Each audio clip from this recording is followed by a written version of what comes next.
So today's talk will be a study in API design, where we will be deriving the signal type, a type for observing events over time. So it's sort of the core type in many of the reactive frameworks out there. So during the talk, we will derive 3 different abstractions.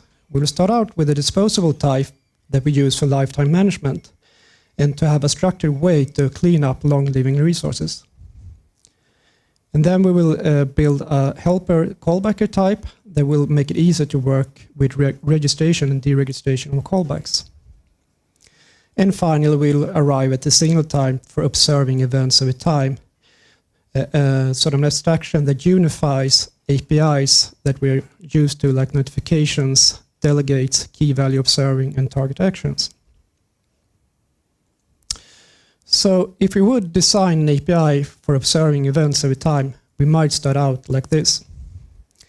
So we have a function add observer where we provide a callback, and this callback will be called back when we receive new events. And then when we're done, we call remove observer. So we use it like this. We provide this a closure, and we'll start receiving events, and perhaps somewhere else in our code base or in a code, we will add another observer. And then when we're done, perhaps after presenting a UI, we'll remove the observer. But we have a problem here. So which observer will we remove? Will it be the first one, or the last one, or both of them? We can't really tell. So we need a way to identify one observer from another. So one way to solve that is to introduce some kind of keys for identification. So here we update the APIs to instead now returning a string that we can use later on when we remove the observer. That means we can add 2 different observers, and now we can just remove one of them, and the other one will still be alive. So this is great. So let's start add some more APIs for observing events. So now we have another API as well, and it will return a key when we start observing, and then we remove the observer.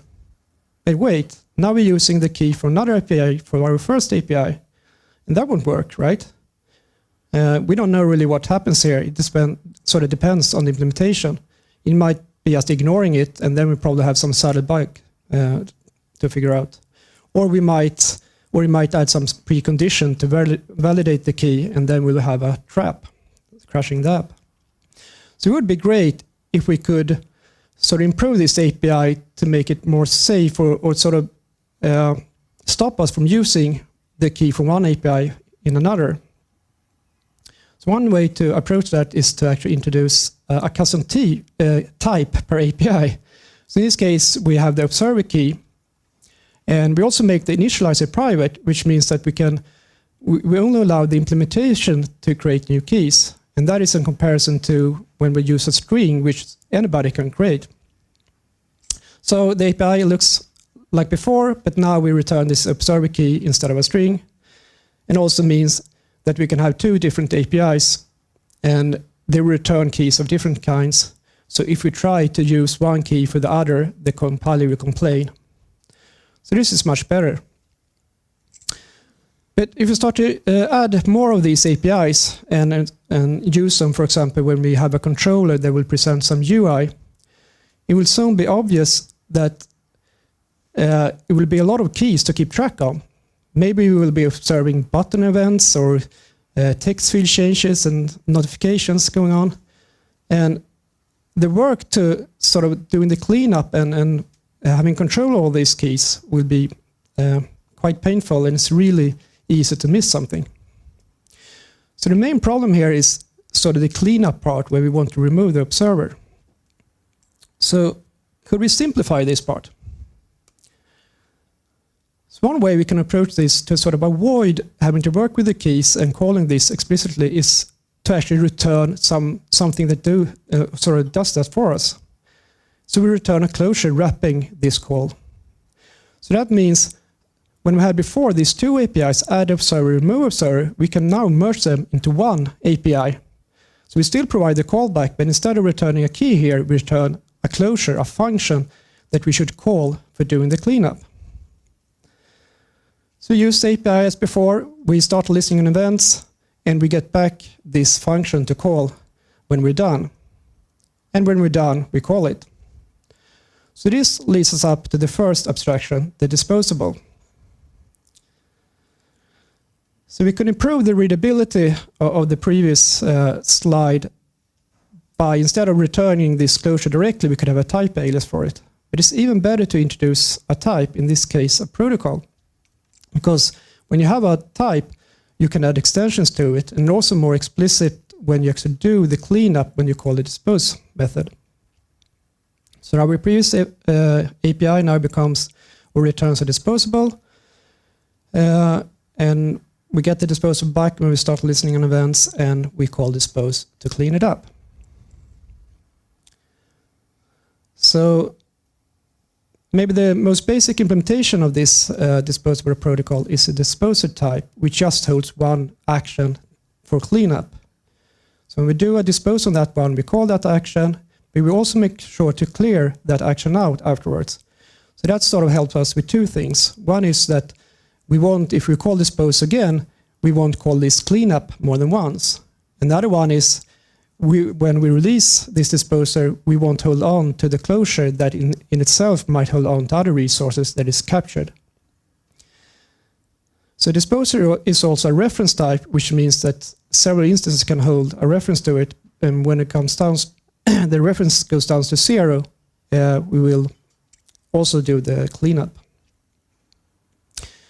So if we would try to implement an API for observing events or notifications here, we could go about something like this. So we have this onNotification method where we provide a name of the notification, we provide a callback, then we call us back when we have a notification, and then we return the disposable. So the implementation is quite straightforward. We just use existing APIs on Notification Center. So to add the observer, we provide the callback, and then we return this disposer where we provide the cleanup action, which in this case is to remove the observer. But perhaps an even greater benefit of introducing the disposable is that we have a uniform way to working with cleanup, and that also leads us to, or we were able to collect different disposables from different APIs and different observations. And that's why we have the DisposeBag, which is just a collection of different disposables. And on disposal, it just goes through them and call dispose on them. Because the DisposeBag is, so it's so common to collect stuff to the DisposeBag, it makes sense to introduce an operator to make it simpler.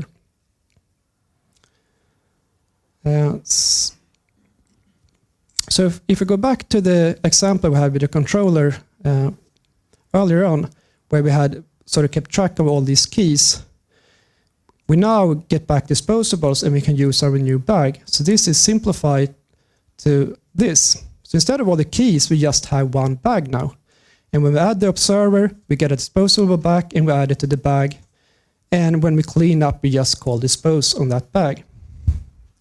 But the cleanup observer is sort of a cleanup itself. So it makes sense to actually update the setup observer to return a disposable itself, so we don't have to keep around the bag in a controller. So disposable can be used for other things as well. Everything that has a lifetime, such an animation here, where we start an animation and when we're done, we want to stop it. We could also think about implementing a show spinner where we add the spinner as a subview when we start it, and on the cleanup, we want to remove it. So the disposable is a uniform way to handle cleanup. And cleanup is explicit, so it makes it easy to reason about it. And as we've seen, it's highly composable. And we will remove the risk of retain cycles. So there's no need to add this weak self in all the closures.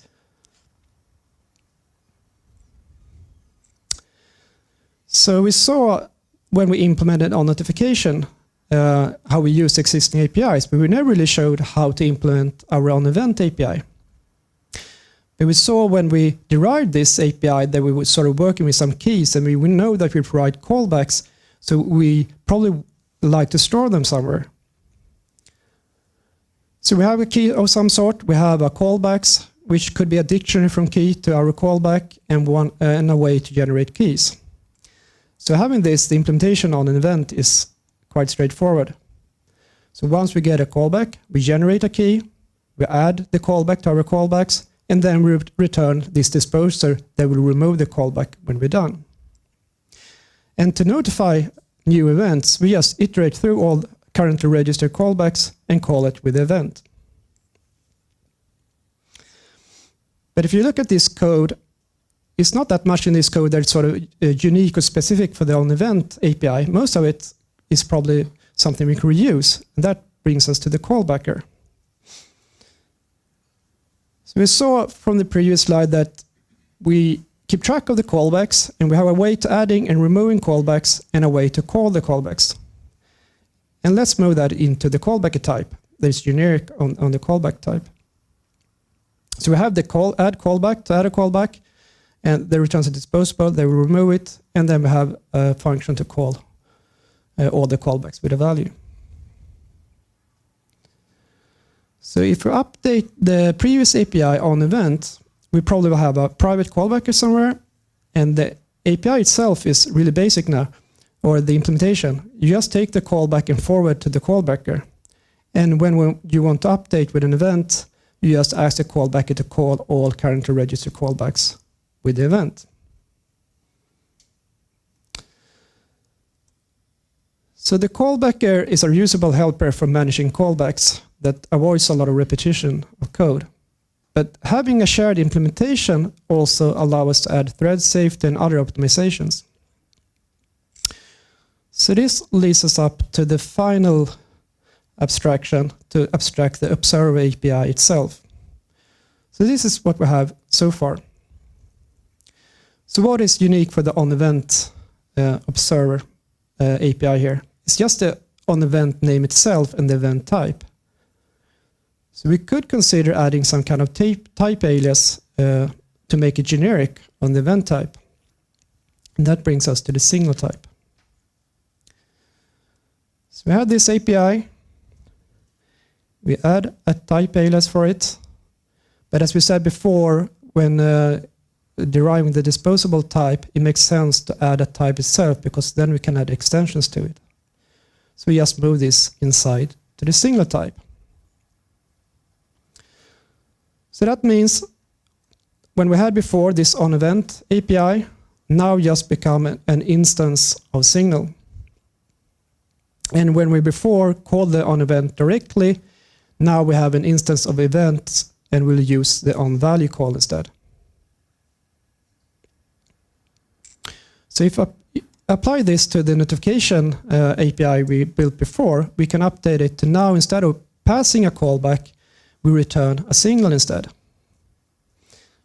And the implementation is the same as before, and we use it by asking for a signal for a certain notification name, which returns a signal, and then we call the on value on it, and we will start receiving notifications.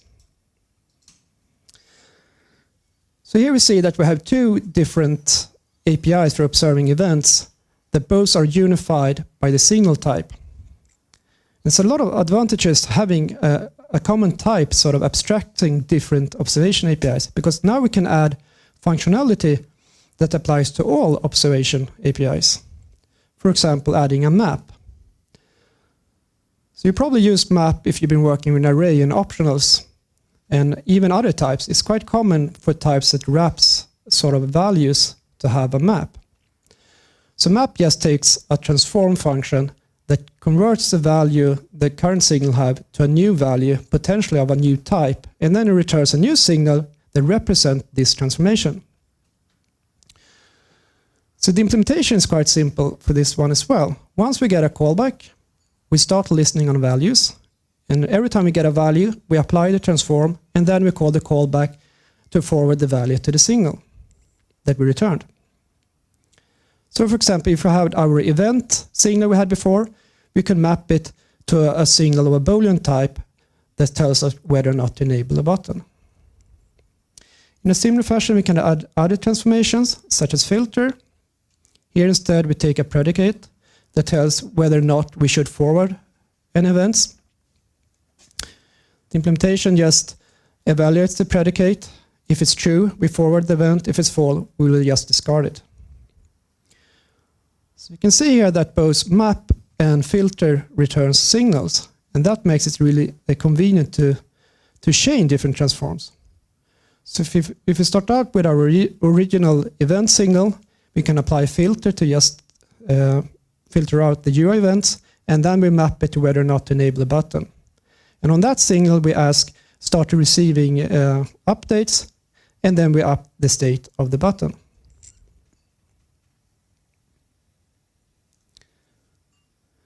So another benefit of using a common type like signal is that in this case, where we have the enable button signal of a Boolean type, we don't really have to know how it's constructed. It can be constructed in several ways.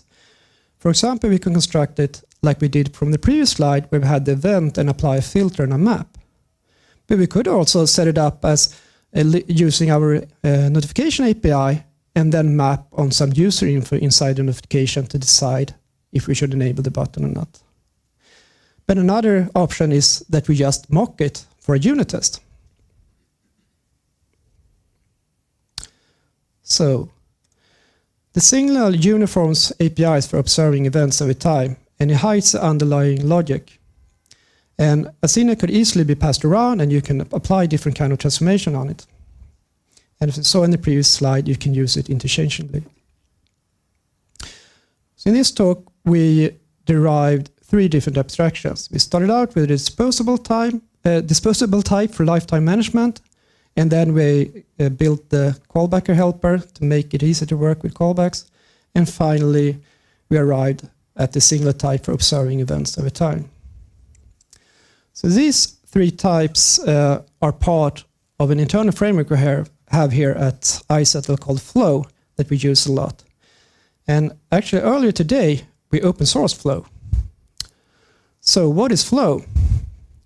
We think Flow is a way to make asynchronous programming easier to work with, and that it's a more gentle introduction to reactive programming.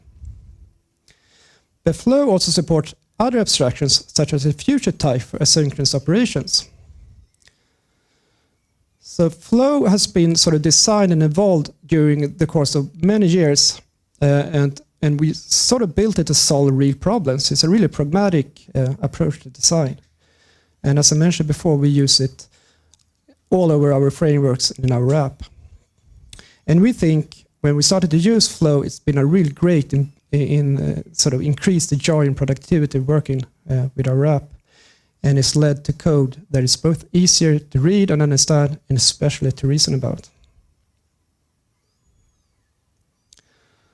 So to learn more about Flow, of course, now when it's open source, you can go and just look at the documentation at GitHub and look at the code and the code documentation, and why not download it and try it out. But also put together a playground where we have everything in this talk coming together so you can see that it actually works. And then we will publish a couple of articles. We started with one today where we're introducing Flow, but there's an article based on this talk as well, the deriving signal, and we will have one for deriving the future type as well. So if you have any questions about this talk or about Flow, you're welcome to contact me at Måns@iZettle.com. Hi, can you hear me? Yeah. Why should we use Flow when there's other reactive frameworks that have been used for quite a while, like RX Swift and stuff? I think Flow is more lightweight. It's a more gentle introduction. It's sort of more pragmatic, the design as well. So I think there's several benefits. But of course, if you're already using something like RX Flow and you have it everywhere, probably don't make sense to change it. But if you're new to this one and curious, I think it will be an easier ride to work with Flow. Thank you.